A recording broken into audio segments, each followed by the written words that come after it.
भारत में इंतहा पसंद हिंदुओं का खौफ। बांग्लादेशी हाई कमीशन ने नई दिल्ली में कौंसलर और वीजा सर्विस बंद कर दी।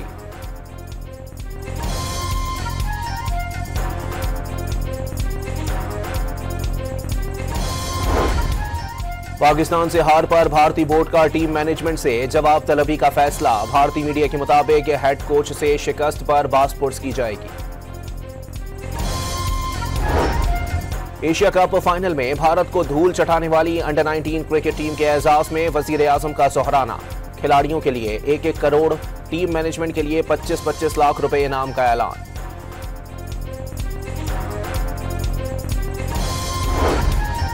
अंडर 19 क्रिकेट टीम की GHQ में chief of defence forces Asim Munir से मुलाकात।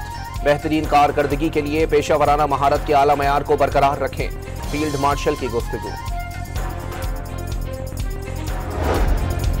मैदानी इलाकों में धुंध का राज बरकरार। Sialkot motorway M11, motorway M2 Lahore से हिरन मीनार, M3 फैजपुर से जड़ावाला तक बंद कर दी गई। वजीर आजम शहबाज शरीफ ने वफाकी काबीना का इजलास कल तलब कर लिया। काबीना कमेटियों के फैसले तौसीक के लिए पेश किए जाएंगे।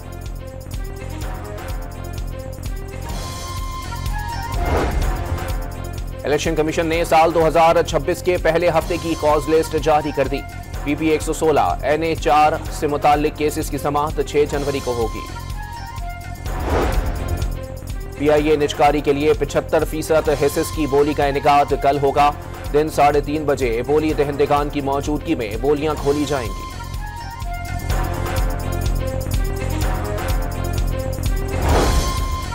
बांग्लादेश के हाई कमिश्नर और नेशनल रेवेन्यू बोर्ड के वफ्द का FBR हेडक्वार्टर्स का दौरा।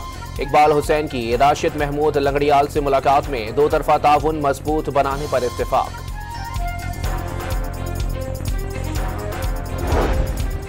और लाहौर के इलाके शाहदरा में सौतेली मां के हाथों मुबैना तौर पर 6 साला बच्ची का कत्ल। पुलिस ने मुलजिमा को गिरफ्तार कर लिया।